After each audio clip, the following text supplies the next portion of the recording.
Wind is really by far the cheapest renewable energy resource that we have available to us here in Barbados. I think Jerry would have outlined the ones that are available: wind, biomass, and solar. Wind at utility scale is the cheapest, but wind comes with certain complexities associated with it. To really get the maximum bang for the buck, you need to go big. And one suggestion that's been toyed around, I think at the level of your board has been toyed around by us at BREA, is the notion that for wind to really make sense in Barbados, given the experience that the Barbados Light and Power would have had with their planning process for the Lambert's Wind Farm, is that it's best to probably come up with a consortium approach towards a national wind investment project, backed by the same financing scheme that you say where you set up a green fund or something for wind. And one suggestion was that with a now restructured or soon to be restructured BNOCL/MPC after the merger with BNTCL, the cash cow probably going up for sale, that the management of such a structure through or under the auspices of BNOCL would be more appropriate. For wind to make sense, you have to go big. The current policy speaks to at least 125 megawatts, which leaves you, given the Lambert's Wind project coming on stream in another year and a half or 2 years, at least 110 megawatts. Now, there are some practical complexities with investing in wind. Most of the recognized wind energy, utility scale wind energy suppliers only really are interested in projects above probably close to maybe 100 megawatts. The Barbados Light and Power, given the fact that since they were looking at the Lambert's project since 2004, were actually forced to draw on their group resources in EMERA to have the supply of their wind systems probably tapped on to one of their parent companies, EMERA's larger orders for wind equipment, just to meet the 10 megawatt capacity. So I think something that we can really drive in earnest, Mr. Bignell, and you can send the message because I think you're attuned to what the message is that wind is something that we need to move on as this big securitized national project, where you can draw several investors to come and invest in one fund. Because on the technical side, to maintain economies of scale, at 80 megawatts, you're probably looking at best maybe 1.5 megawatt to 2 megawatt size turbines, which you might have to bring in airlift because our road infrastructure right now can't carry the necessary craneage to move that around. So it makes sense to have a national investment. You spend the resources with all the investors on board, you bring in the resources, and you get maybe the 80 to 90 turbines that you need to have up. They can be maybe around 60 if you get 2 megawatt size facilities, and everybody can invest. One of the points, Dr. Robinson, to note, I remember 5 years ago at the first consultation that the Fair Trading Commission held on the renewable energy rider, when they were contemplating making the pilot program permanent, Mr. Roger Cave turned up representing Fortress, and he said quite frankly in his opening statement, I know nothing much about this technology. I've Googled a few things, but I have money to invest, and I'm here to make money. Correct. That was 5 years ago. So if there's any sense as the appetite that is there for investment, and Dr. Robinson mentioned the funds, this is really what we're working on. So I'm quite heartened, Mr. Bignell, that you are actually looking in that direction, but that's a message that you need to reemphasize with your board. And BREA will be 100% supportive of that strategy in terms of getting it, because we see that as one of the great opportunities for us to get much closer to 100% renewable. The Town Planning Department has already done a lot of the preparatory work in terms of the recent updates to the Physical Development Plan, in terms of identifying the potential expansion of the wind zones, the issues that the airport had in relation to the radar issue, in terms of really interference from wind systems. They're looking to make the necessary investment to alleviate that. And the National Oil Company has tremendous experience already with its existing wells in terms of long lease arrangements with landowners. So there's really no excuse other than us really being inattentive and inactive. So I'll now go on to my presentation. Basically, the presentation today is really a brief one, but it's really just to contextualize the work that myself and Dr. Robinson will be doing in relation to the toolkit. Dr. Robinson will be doing the heavy lifting as he's demonstrated, and I'm really the guy with the dustpan and the broom sweeping out the pieces behind him.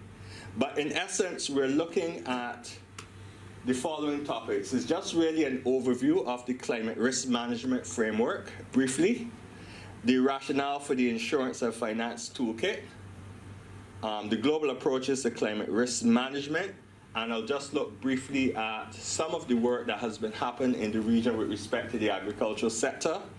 And then we would look at how we intend to formulate the toolkit around the whole concept of the 3 pillars approach. Then basically a brief analysis of some of the existing financial product criteria, which I'll probably bypass because Dr. Robinson would have dealt with that extensively in his previous presentation. Also, the analysis of the existing insurance products, costs, and risks. I think we'd have covered quite a bit of that in the last 2 days. So I'll focus mainly on some of the core recommendations.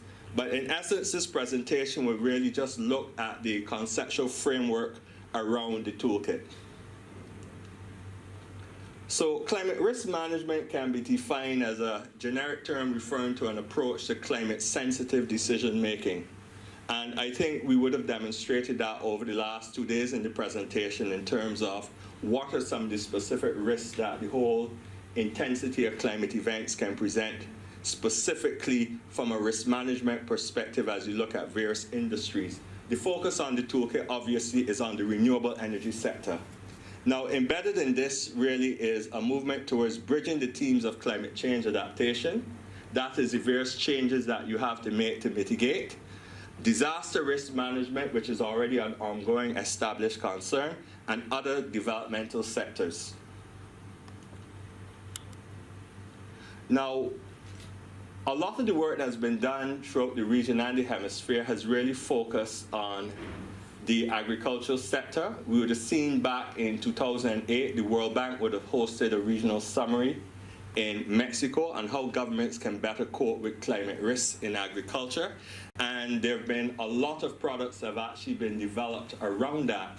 I remember in another risk management job that I had a few years ago, actually in the international business sector, meeting with one of your colleagues in the insurance industry from CMG Gallagher, and they were actually looking at climate risk management products for the Dominican Republic. I see some smarts here. You can always share the stories and extensive knowledge on that, but there's been some discussion of that. But specifically, what we would have seen coming out of the work that would have really commenced in earnest in 2008 is that the World Bank would have already started looking at some projects, particularly in Jamaica, where they would have provided some funding, US $30 million in 2016, as part of the JA REACH, which is really a poverty reduction strategy program that was being fostered by the USAID in Jamaica to assist low-income farmers. And coming out of that, there would have been a move for there to be some specific risk reduction, contingency, emergency response, and project administration with a focus on disaster response and recovery, catering to safer environments for school, and disaster risk financing and insurance. Now, you see insurance was really just one of the several components there in that mix. And specifically, one example of an insurance-specific response as part of that whole strategy would have been where Grace Kennedy Insurance had partnered with the same JA REACH program to provide livelihood protection policy coverage valued at $300,000, and this was presented to selected farmers during the series. And the livelihood protection policy offered by the insurance was a trigger-based policy which was designed to help specifically non-salary income earners to cope with severe impacts on their livelihoods following extreme climate events. So in essence, what you're really seeing is insurance products are being specifically tailored for low-income groups in this particular incident to some of the more vulnerable segments in the agricultural sector, particularly at the lower income, arising immediately out of some of the negative impacts you would have had from climatic events. And they've identified rain and wind damage here specifically. So in essence, what we're really looking to achieve with this toolkit is a formulation of some similar type approaches for the renewable energy sector here. And I would have made the point yesterday during the discussion with Dirk's presentation that one of the features that we would experience here, particularly in Barbados and throughout the region, is the potential for a high proliferation of low-income type renewable energy investments. And the question is what protections you can offer to them. I mean, if we look at the scenario as it stands right now, and I think you in the insurance industry, you can let me know, but there's often a disconnect between low-income insurance coverage, and this is housing coverage, for wooden versus stone structure housing. And there's a whole question of how there seems to be a culture of some under-insurance or non-insurance for wooden structures here.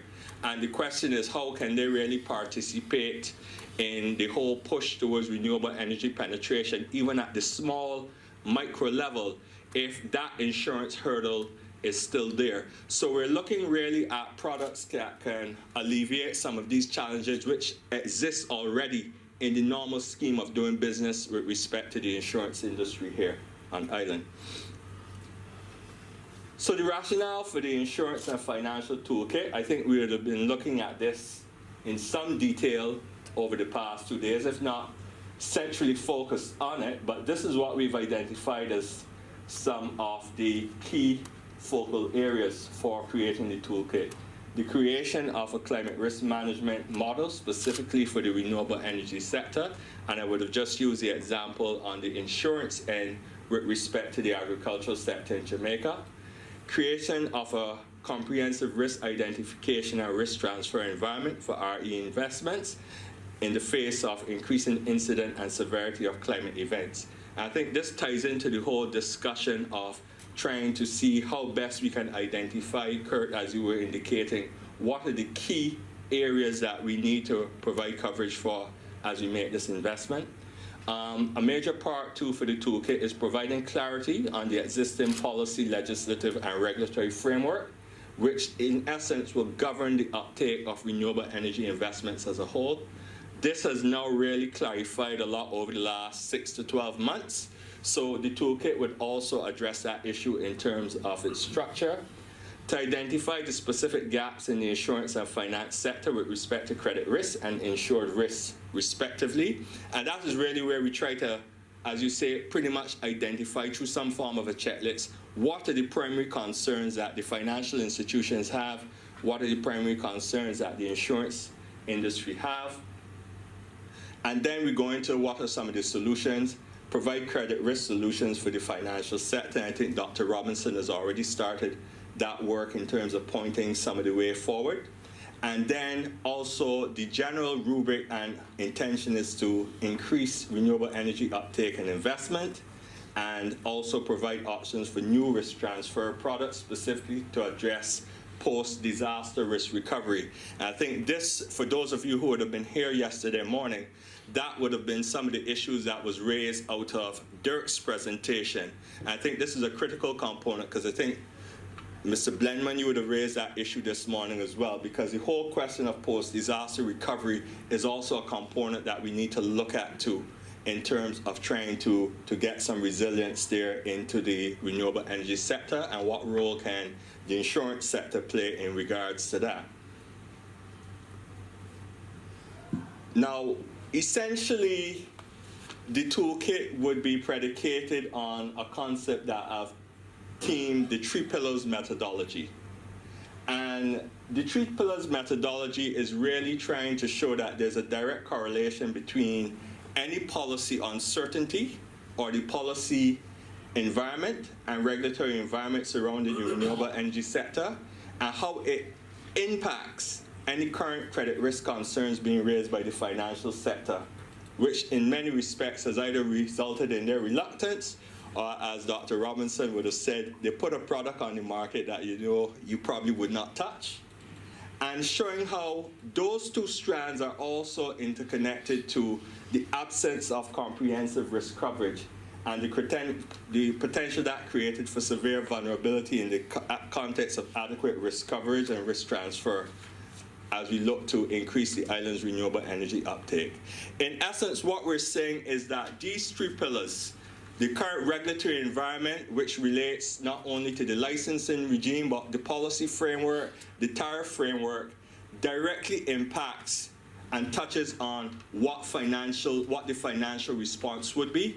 The financial response is also tied to what is the importance or what is the role being played by the insurance sector. Because one sector or one variable of the three pillars need to lend confidence to the other. So basically, what are some of the key components we looked at in adopting the three-pillar methodology? We looked at the initial fluctuating RER versus the fact that we have now moved to a current fixed RER, albeit temporary, but the trajectory is that we're moving to a more permanent regime. We looked at the fact that there was an initial 10-year license versus the fact that within the last 6 months we've now moved to a 20-year license. We looked at the fact, and this is one of the persisting issues that is still within the mix but is moving towards a resolution, the delay in the extension of the utility license beyond 2028. And for those of you who wasn't here yesterday, why that is relevant is that although a license is what entitles you under the law legally to sell power to the grid, at present the utility company's franchise license to maintain the grid is only valid to 2028. So you have a 20-year license to sell power, but you only know who you could sell it to at present up until 2028. And that creates a bit of a disconnect in terms of financial certainty. But this is an issue that BREA has raised with the government on countless times, and we think it is now at a stage where they're looking to finalize the license because they recognize the legal importance of that. We also looked at the fact that there were some unattractive financing options, which in many respects can be all linked to the above. We looked at the fact that there is some limited risk assessment in the current inspection process, specifically for photovoltaic installment and procurement of equipment. And I would have touched briefly on this yesterday by virtue of the fact that the GED inspection process really looks at code compliance, as opposed to necessarily the quality of the installation or materials being used. The Barbados Light and Power, they really look at your requirements in terms of the quality of your inverter, in terms of actually meeting their technical requirements for interconnection. They're not necessarily going to check to see whether your panels are rated at what or what quality standard, whether they're tier 1, tier 2, in terms of the ranking of durability. They're not going to look at your cable interconnections. So in essence, the existing inspection process from the utility company and the regulatory agency does not necessarily cover the full gamut of risk exposure. And this is even outside of any climate risk. This is just in terms of the range of risks that are presented to the investment itself or what is being insured, the assets being insured. So this is a gap that we also believe the toolkit has to address. And obviously, I would have mentioned this yesterday, and this would have been raised with Dirk's presentation, and he said that this is an issue that really needs to be raised with the reinsurers. Gaps in risk coverage for commercial renewable energy investment arising out of potential loss of revenue, whether it's for any disruption, climate-related or otherwise.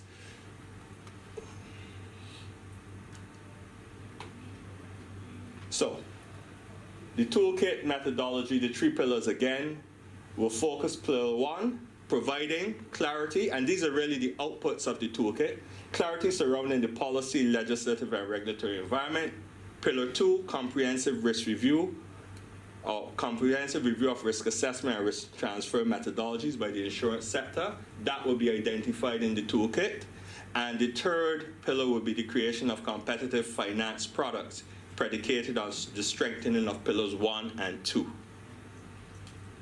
So that would really be the three main focal points identified in the toolkit.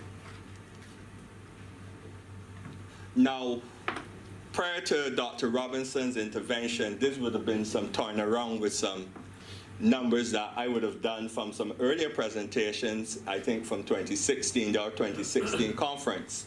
And basically, what this would have been an update on some of the industry-specific numbers that you would see with respect to the potential for investing in renewable energy systems, specifically photovoltaic technology. And a potential investment model we would turn around, and I would ask Dr. Robinson to play with some of these numbers as well in the toolkit so you can have a wider range of what are the scopes. But his presentation would have largely been predicated on what would have been the accepted industry state by the regulator, the Fair Trading Commission, in their decision on the existing tariff from July 2016. Mine is a bit more adventurous in terms of some of the numbers I looked at. So we were toying around with a model of 100% financing of low to medium income loans of between 4,500 to 2.5 million at interest rates at 4% to be paid over 10 years. We were looking at potential security structures, a bill of sale or charge over the actual equipment, this is the physical components, as well as an assignment or lien over the account with the lending institution receiving the monthly revenue. And we were using an assumption of install costs of Barbados $4,500 per kilowatt of installed capacity. The figures Dr. Robinson would have used in his presentation were based on install costs of 5,500 Barbados dollars per kilowatt of installed capacity as per the FTC's decision. This is a rough graphic of what some of the income potential would have looked like in terms of the monthly loan payments at 4% and the net monthly income that you would pretty much earn based on these type of investments. I think I don't have the chart shown here, but on average, you're really looking at maybe a 30 to 40% income flow from outset, and you would have positive cash flow from inception. As I said, this is a non-finance person's perspective on it. The closest thing that I have to any financial understanding is my wife, who's an accountant, but I do play around with numbers sometimes. But what you can really see fleshing out from this is the potential for a relatively lucrative cash flow model. The financier would meet their monthly payments, and the investor would get a positive cash flow from inception. As I said, I'm not the finance person. That's why Dr. Robinson is on board. But he would make a lot more sense of some of these numbers as we engage in our discussion with the financial institutions of what is possible. But we believe that some variant of a model like this is what would stimulate the level of uptake that we need in renewable energy investment on island. Now, some of the barriers to domestic capital investment, a lot of them are actually really being removed now, but we're now trying to address it, and it's just to show you how this discussion was started 2 years ago, because I actually took this slide from a November 2016 presentation. So you can understand that GIZ being here and partnering with BREA now in getting this together is something that this association has been pushing for a long time. So the whole notion of creating a scheme for local capital investment in renewable energy generation and storage, education of local financial and insurance institutions on the opportunity for offering competitive financing for local RE investors, a 2-year discussion we've been having. The absence of robust risk transfer products in the insurance sector to reduce the current risk concerns being raised by the finance sector. So this is really an ongoing discussion that we've had. So we're grateful for GIZ now to actually provide the funding support and the necessary technical assistance to really start trying to proactively address several of these issues. So some recommendations and the way forward. Creation of policy-based loans specifically for the implementation of a low to medium financing mechanism.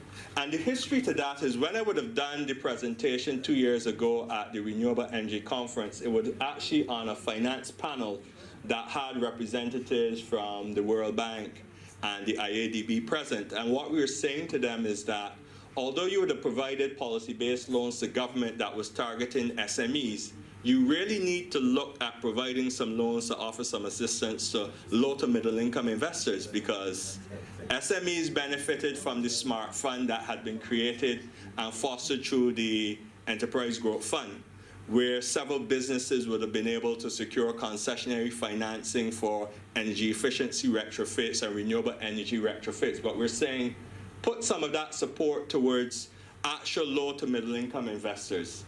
We're then looking at the creation of a renewable energy risk checklist for the insurance industry. And I think this is one of the points that Dirk would have raised as well yesterday. So that is actually going to be one of the heavy recommendations coming out in the toolkit. That checklist is a must in terms of accelerating the discussion. Now, formulation of an insurance sensitization and training exercise. That is critical because we need to bring industry up to speed, and I think we've already started to shape in our minds how that will be structured through a formal approach again to the GIAB, so that there can be that balance and parity in terms of the messaging. We're looking at intervention as well, critical to the domestic financial institutions, because as Dr. Robinson would have indicated, although there is significant liquidity, for all the previous reasons I would have stated in the above slides and before, there seems to be some reluctance in terms of offering low interest financing over extended periods. And I think his presentation looking at the 7% interest over 7 years, given the persistent environment, is really what we are a lot closer now to avoiding and moving past. Then there's the preparation of business opportunity analysis for both the financial and insurance sector. And this recommendation is actually where we in BREA try to show you that there's a lot of money out there to be made. A rough estimate based on the policy projections, you're looking at least potential for specific renewable energy type investments. And this is outside of maybe just adding some risk assessment or adjustment to existing household policy loans. I'm actually talking to the persons who would get together and say, we want to make money from this investment, and approach persons like my friend Mr. Cadogan for the BIDC and said, we want to rent some roof space and start getting some revenue. We see the potential that there's room for at least about 10 to 15,000 loan products, small to medium size, 10 to 15,000 insurance products, roughly. That's virtually a new market outside of cars, outside of housing. So the potential is there. So this is also one of the recommendations we want to do for a future study in terms of the business opportunity for the insurance and finance sector. So you can see this is not just a lot of hot air, there's money to be made from this sector. And that really concludes my very brief presentation.